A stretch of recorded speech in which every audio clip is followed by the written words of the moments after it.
Ravi de vous retrouver, chers téléspectateurs, et bienvenue dans cette nouvelle édition dans votre émission hebdomadaire Bibliothèque à votre fenêtre sur le monde culturel, votre fenêtre sur les dernières productions culturelles ou même intellectuelles qui sont apparues sur la scène égyptienne durant les derniers jours. Aujourd'hui, chers téléspectateurs, nous avons un rendez-vous très intéressant avec cette œuvre intitulée Les Menottes. C'est un roman de genre de science-fiction, mais qui regroupe en fait des informations historiques très intéressantes, très importantes. Par exemple, les menottes, ce sont les fautes du passé. Ce sont les fautes ou ce sont les bracelets métalliques à travers lesquels est attaché, Samah, l'héros de ces aventures mystérieuses de ce roman intitulé encore une fois Les Menottes. À travers même la magie de Phodo, on trouve que les victimes de Samah cherchent à prendre leur revanche, mais poussées par l'amour, poussées plutôt par la passion de sauver son amoureuse, son épouse, Samah essaye de prendre des missions presque impossibles. Ce sont des missions qui visent à corriger des événements fatals dans l'histoire du monde entier. Mais en même temps, on trouve que ces missions révèlent plusieurs informations historiques ou même révèlent les imaginations de l'auteur de cette œuvre, c'est M. Mohamed Abdelrazak. Et en même temps, on trouve qu'il y a une question très importante. Est-ce que Samah va réaliser ces missions presque impossibles? C'est ce qu'on va savoir après ce reportage à travers notre rendez-vous, à travers notre rencontre avec M. Mohamed Abdelrazak.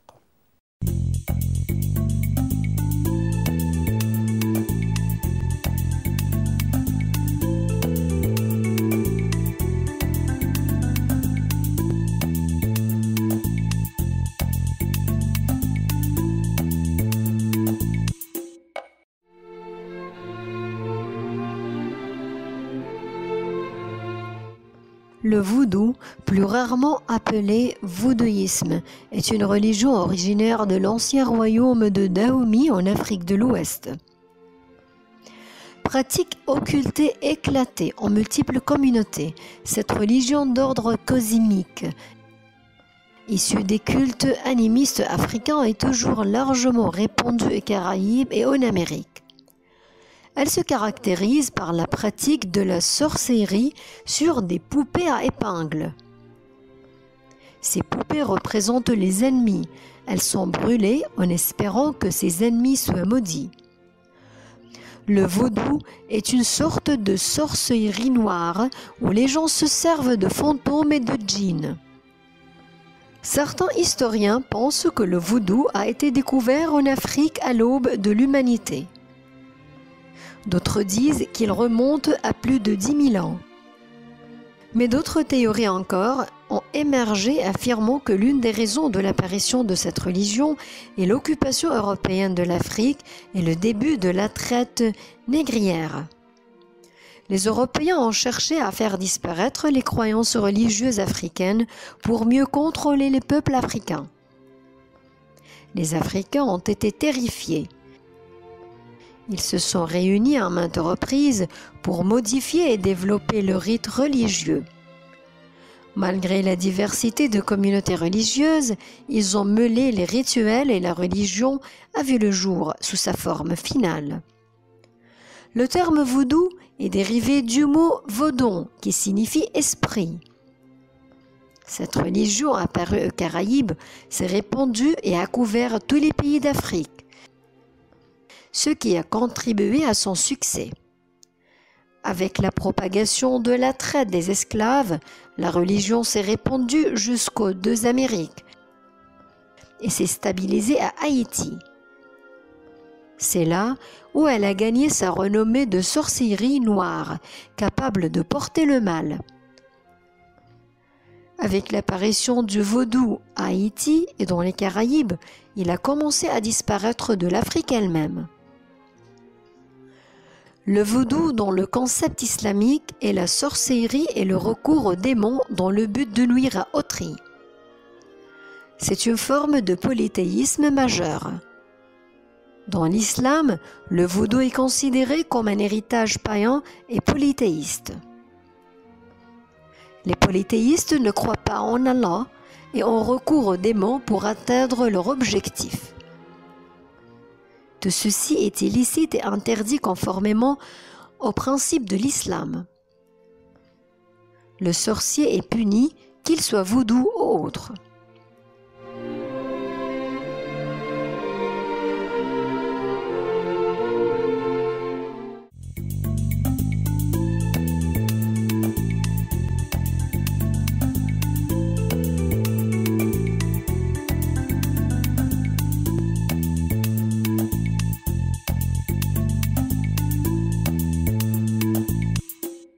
Donc, chers téléspectateurs, nous sommes aujourd'hui, ou nous avons aujourd'hui un rendez-vous très important. C'est bien sûr cette œuvre intitulée Les Ménotes. Et comme vous savez, nous allons continuer avec notre invité, l'auteur de cette œuvre, M. Mohamed Abdelrazak, les événements, les dimensions de ce roman pendant cette édition. أعود إلى سحر الفودو، وهي أحد الملامح الخاصة بهذه الرواية أغلال. وعن طريق سحر الفودو يعني كما يقولون هو أحد أبشع أنواع السحر الأسود، استغلته ميلا بنت زوشا مع أخت زوشا الفتاة الروسية التي اغتصبت. أخت زوشا هي نيرفانا. استطاعوا الوصول والولوج إلى عقول هؤلاء الشباب الأربعة للانتقام لموت زوشا. تمام. سحر الفودو أصلا يعني من أصل أفريقي. تمام. سحر الفودو جه عليه وقت وحتى الآن يعني في أمريكا محرم دوليا. نعم. اللي بيتمسك وهو بيمارس سحر الفودو في امريكا بيعدم بدون محاكمه. بيعدم لانه عمل ذعر ورعب بين الناس غير عادي. نعم. ازاي انت بتقدر تقضي على حد وانت في مكان وهو في مكان؟ نعم. ازاي من خلال حاجات بسيطه. عندنا هنا الدجل بقى ومش عاوز اقول لك هات حته مش عارف من هدوم مين وممكن نعمل ايه. لا لا لا لا لا، ده التاني عن طريق معتقدات راسخه في افريقيا ان هو هيدمر، يعني هيدمر. أنا بسلط الطاقة بتاعتي كلها اللي موجودة عندي وطاقة السحر كلها عليك. نعم. يبقى أنت هتدمر، يعني هتدمر. أنا ما استعنتش بكده بس، أنا استعنت كمان إن ده مع القدرات بتاعت المحركين اللي طبعا هنشوفها قدام، أو غير التكنولوجيا، الجزء بتاع دي لوما اللي هو رهبان التبت. دي جزئية ثانية، ولكن دعني أتوقف عند هذا السحر. وكأن إيه؟ خطورة هذا السحر بالظبط. السحر ده أنت بتبقى في مكان، يمكن شفنا أفلام أجنبية كتير اتكلمت عن الجزئية دي، بس لاحظ برضو إن جوه الأفلام الأجنبية قليل جدا لو اتذكر كلمة فودو. وكأن ده الاسم نفسه بيعمل رعب. نعم. فأنا اخترت ده بالذات لأنه ما فيش تسليط للضوء عليه. نعم. ما فيش تسليط للضوء عليه، أو يكاد يكون خلاص منسي، خلاص منتهي يعني. فكأني جمعت قوة، يعني كل القوة اللي موجودة في سبيل إهلاك سامح مشرك. نعم. أيضا من التقنيات التي استخدمها الضحايا للانتقام من هؤلاء الشباب الأربعة الفاسدين كانت وسيلة كهنة التبت. تمام. وكان هناك ما يسمى بالسر الأعظم. تمام.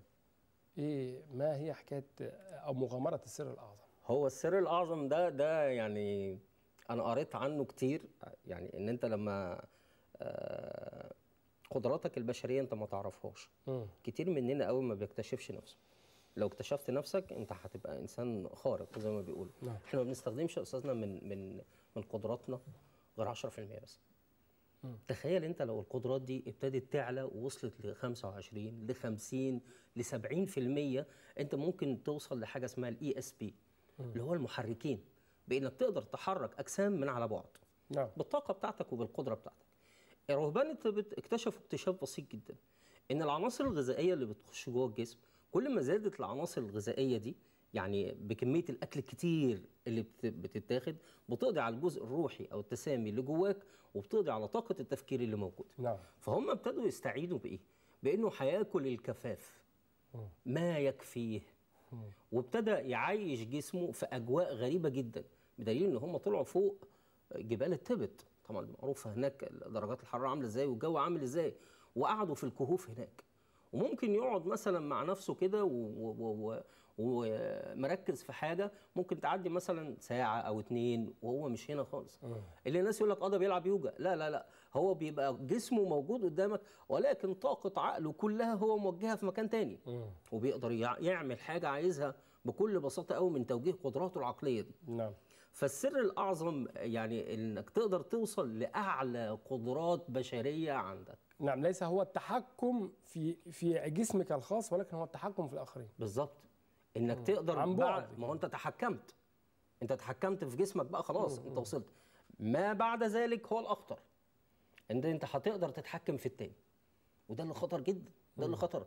انا ازاي اقدر اتحكم فيك واخليك تعمل اللي انا عايزه، اخليك تقوم وتعمل، هيقول لك ده تنويم مغناطيسي، لا ده اخطر، ده اخطر بكتير جدا، وكاني خدت عقلك عندنا وانا اللي بلعب فيه وانا اللي بعمل كل حاجه، وبحركك زي ما انا عايز، كاني حطيت عقلي جوه جمجمتك انت وخليتك انت تتحرك زي ما انا عايز. هناك يعني في جزء طبعا فانتازي شويه. نعم، في جزء فانتازيا، ولكن في جزء حقيقي. يعني على سبيل المثال الصيام في الإسلام ما هو إلا مسألة أن هناك روح وجسد. تمام. فعندما يعني يطغى هذا الجسد المصنوع من أو المخلوق من الطين على الروح، فالروح بتكتم، الروح لا تستطيع أن تسمو إلى السماء أو تسمو إلى العلياء. عملية ميزان. أدي روحك وأدي جسدك، مين هيعلو فوق التاني؟ نعم. وعن طريق الصيام تستطيع أن تسمو، شهواتك هتخلي الكفة بتاعت جسدك نعم طهرت. نعم. وتخلي الكفة دي خلاص. للأسف يعني هناك هذه هي للتقرب إلى الله سبحانه وتعالى، ولكن هذه التقنية تم استخدامها عن طريق ميلا بنت زوشا وأختها من أجل الوصول إلى تحقيق مآرب الانتقام.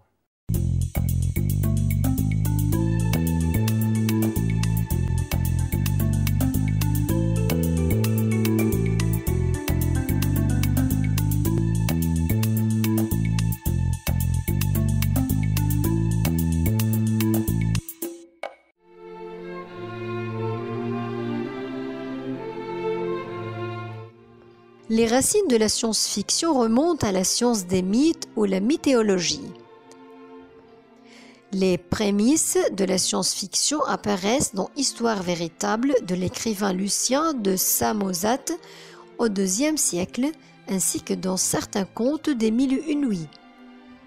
Le roman Le coupeur de bambou, dans le folklore japonais au Xe siècle après Jésus-Christ, et quelques œuvres d'Ibn el-Nafis au XIIIe siècle après Jésus-Christ. Les voyages de Gulliver, publiés en 1726 et écrit par l'écrivain anglais Jonathan Swift, est l'une des premières œuvres de science-fiction. Il y a aussi Microméga de l'écrivain et philosophe français Voltaire, de même que Somnium de Jonas Kepler. Isaac Asimov et Carl Sagan l'ont considéré comme le premier roman de science-fiction. Dans ce roman, Kepler essaye de diffuser la doctrine copernicienne en détaillant la perception du monde qu'un observateur aurait depuis la Lune. Un autre exemple est Les Voyages souterrains de Neil Klims, un roman écrit par le Norvégien Ludvig Holberg. Il y a aussi Frankenstein, publié en 1818 par Mary Shelley. L'auteur anglais de science-fiction Brian Aldley l'a considéré comme la première œuvre de science-fiction. Après l'évolution du roman au XVIIIe siècle, en tant que forme littéraire, les œuvres de Mary Shelley sont apparues au début du XIXe siècle comme Le Dernier Homme, ce qui a permis de déterminer la forme des romans de science-fiction. Peu de temps après, Edgar Allan Poe a écrit un roman sur un voyage vers la Lune. De nombreux exemples de ces romans sont apparus tout le long du XIXe siècle.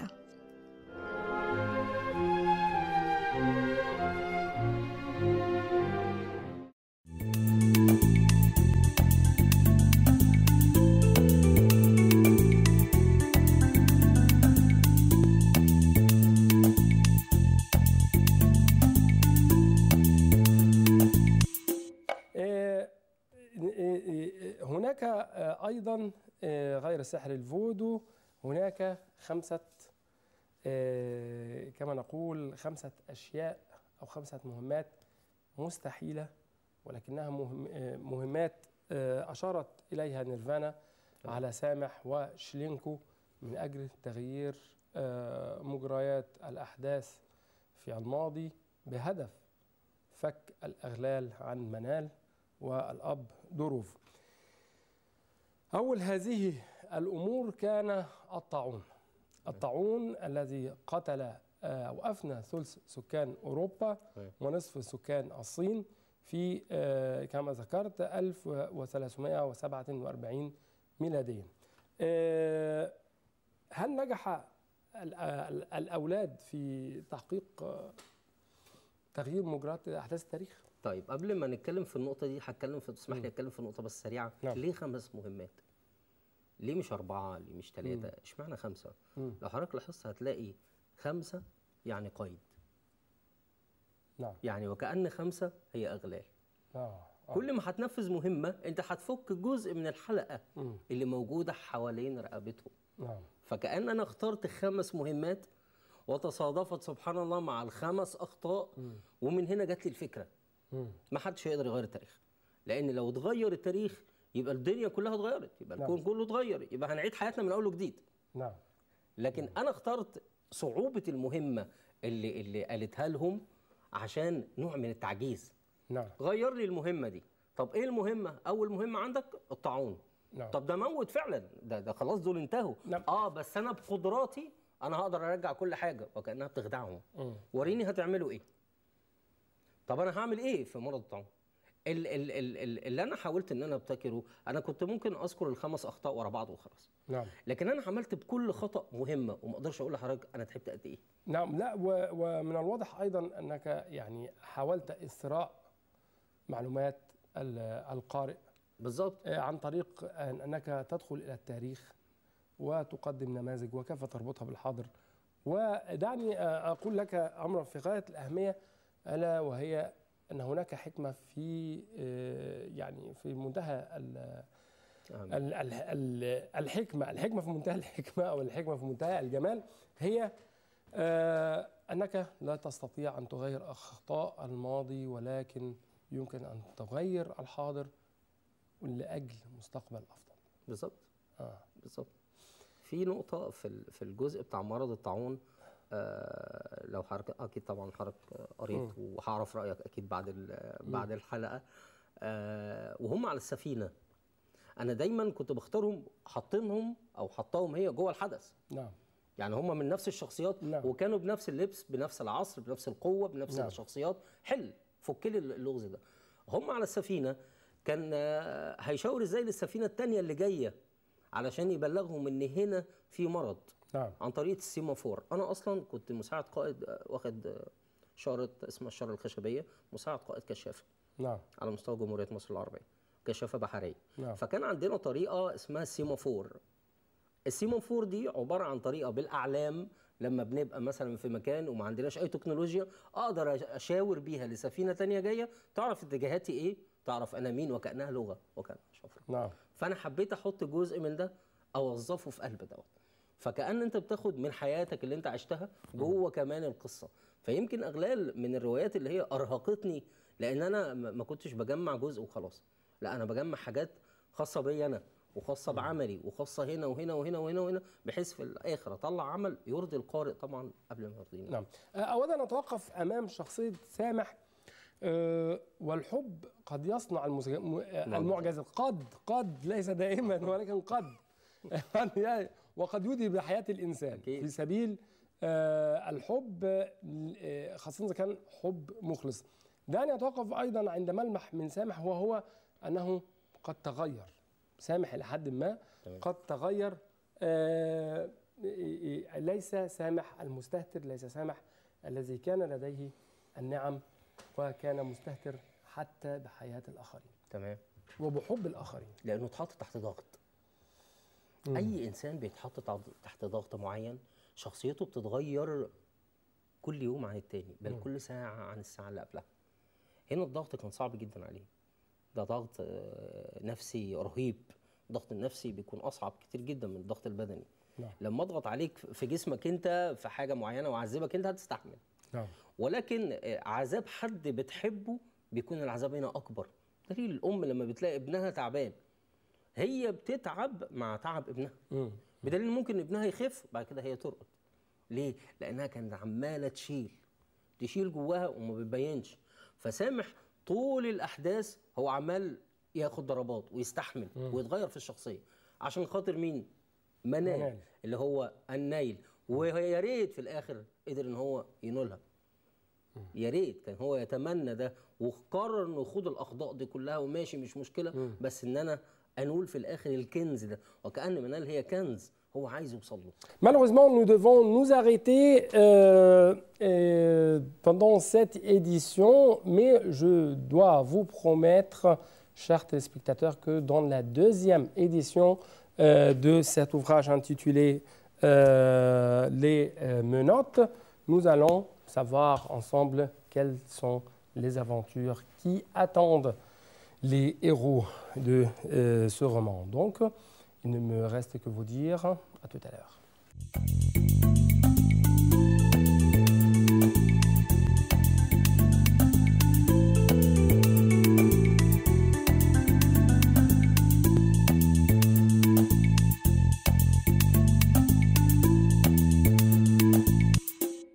Donc, chers téléspectateurs, actuellement, vous avez un rendez-vous très important avec un de nos invités, mais cette fois-ci, ça sera un lecteur qui va vous montrer des idées très intéressantes à travers un livre qu'il a choisi. Donc, je dois actuellement vous laisser plutôt avec ce lecteur.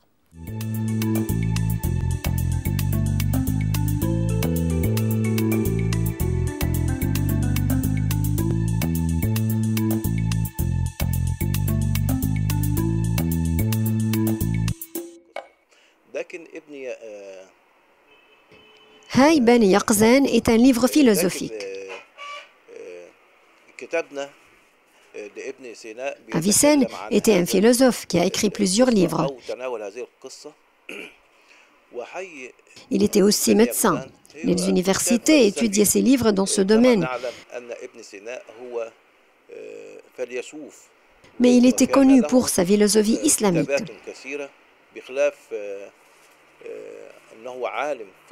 Il a occupé un certain nombre de postes. Il a travaillé comme ministre, enseignant et savant.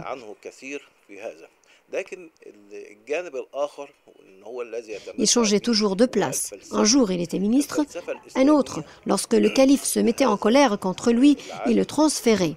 À l'époque où il a écrit le livre, il était enfermé dans la forteresse d'Hamadan.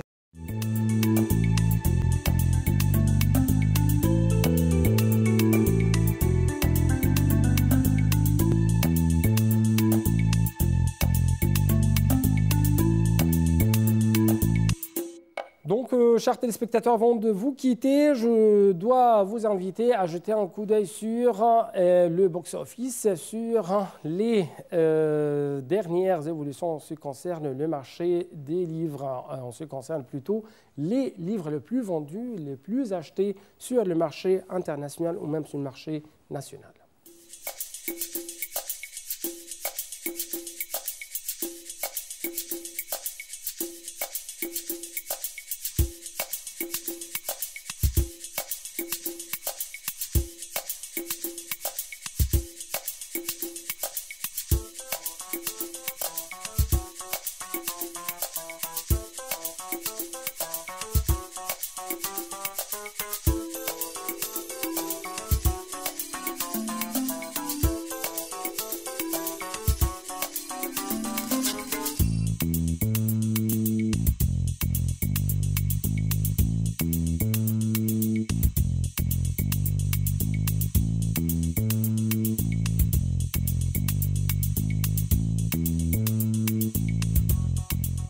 Malheureusement, le temps passe très vite, mais comme d'habitude. Avant de vous quitter, je dois vous rappeler, chers téléspectateurs, que vous pouvez nous suivre à travers Facebook/bibliothèque. Donc, vous ne devez pas rater de nous suivre à travers le Facebook. Au revoir.